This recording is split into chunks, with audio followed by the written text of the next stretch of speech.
En 2011, les sapeurs-pompiers landais ont effectué plus de 24 000 interventions. 20 000 d'entre elles concernaient des secours à personne. Quand des vies sont en jeu, la rapidité d'action est capitale. Quand ça bip, on ne sait jamais sur quoi exactement on part. C'est que quand on arrive à la caserne, et encore, voire même quand on arrive sur les lieux, qu'on voit vraiment le cas réel sur quoi on intervient. Donc après, si on arrive sur un arrêt cardiaque, les minutes, elles comptent. À dire comme ça, c'est vrai que 1 ou 2 minutes, ça paraît pas important, mais c'est vrai que quand on arrive sur des cas vraiment graves, 1 à 2 minutes, ça peut peut-être changer quelque chose. Dans les Landes comme sur le reste du territoire français, 80% des sapeurs-pompiers sont des volontaires. Ils sont 1600 au total pour 300 professionnels.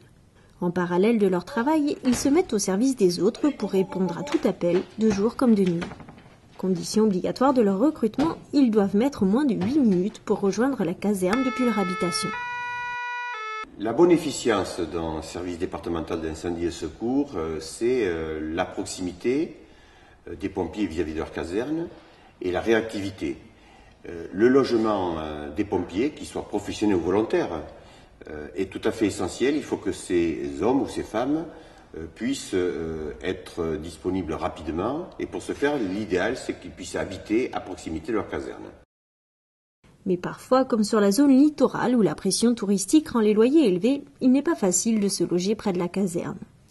Oui, là je leur avais dit, j'avais prévenu la caserne tout, je dis écoutez, moi maintenant, bon les pompiers, tant pis, bon parce que ça je voulais rester parce que c'est une bonne caserne, on a un bon esprit de camaraderie et tout, bon mon fils aussi est pompier, donc je voulais absolument rester là, mais en dernier, bon je commençais à baisser les bras quoi, j'ai dit écoutez, là tant pis, moi s'il faut partir ou qu'il n'y a plus s'enfoncer dans les terres, tant pis.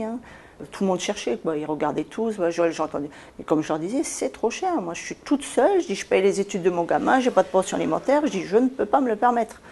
Cette volontaire, depuis une dizaine d'années, a pu obtenir une habitation à loyer modéré à proximité de la caserne.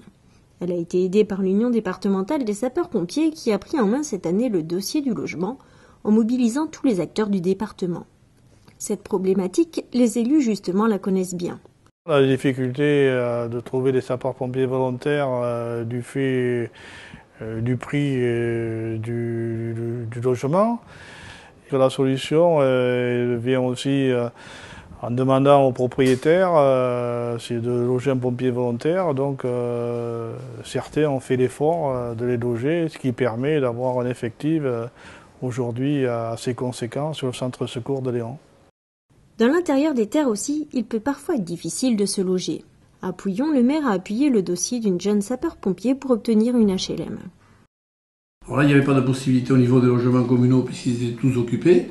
Mais par contre, il y a un logement qui s'est libéré au niveau des HLM de l'office départemental. Donc là, j'ai fait en sorte que, puisqu'il y avait une jeune personne intéressée, étant pompier, comme il n'y avait pas d'urgence par rapport à la préfecture, qui a parfois des cas urgents de relogement, c'était pas le cas. Donc moi, j'ai fait valoir plutôt de prendre la jeune qui était pompier professionnel. Voilà.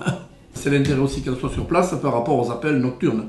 En particulier ou les jours fériés, il vaut mieux avoir aussi le maximum de pompiers logés dans un périmètre proche ou raisonnable du centre. Alors j'avais un logement qui faisait à peu près 39 mètres carrés, qui était assez cher.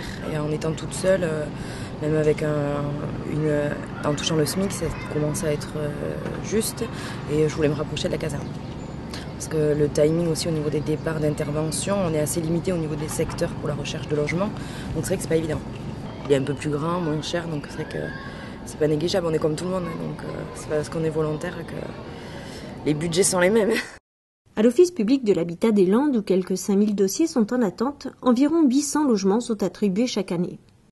Il y a beaucoup de critères auxquels les bailleurs sociaux doivent faire face pour pouvoir attribuer les logements, mais celui-là peut être rajouté dedans et ça peut être un plus d'être pompier volontaire et il faudrait qu'il y ait une analyse partagée aussi des responsables des pompiers pour que les personnes qui nous soient recommandées en quelque sorte puissent avoir toutes les qualités requises dont on sait pertinemment que leur engagement n'est pas qu'un engagement de circonstance. Il faut que ça soit vraiment un engagement fort de service public auprès de la mission de sapeur-pompier.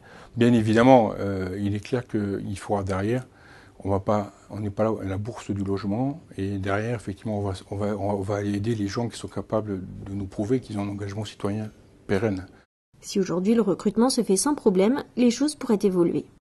Sur l'ensemble du dispositif, donc on a effectivement beaucoup de personnes qui sont relativement âgées, dans une tranche de 50 ans, donc on peut considérer que dans 5, 6, 7, 8 ans, ces gens vont partir. On n'a pas de difficulté aujourd'hui, mais on peut concevoir, vu l'évolution de la société, qu'on en aura très vite demain. Et si on ajoute cette difficulté aux autres, on peut considérer que le fait d'être sapeur-pompier volontaire, donc c'est un engagement citoyen, va poser de gros soucis, parce qu'à mon avis, je pense qu'en contrepartie de l'engagement citoyen, il faut effectivement que la société fasse quelque chose.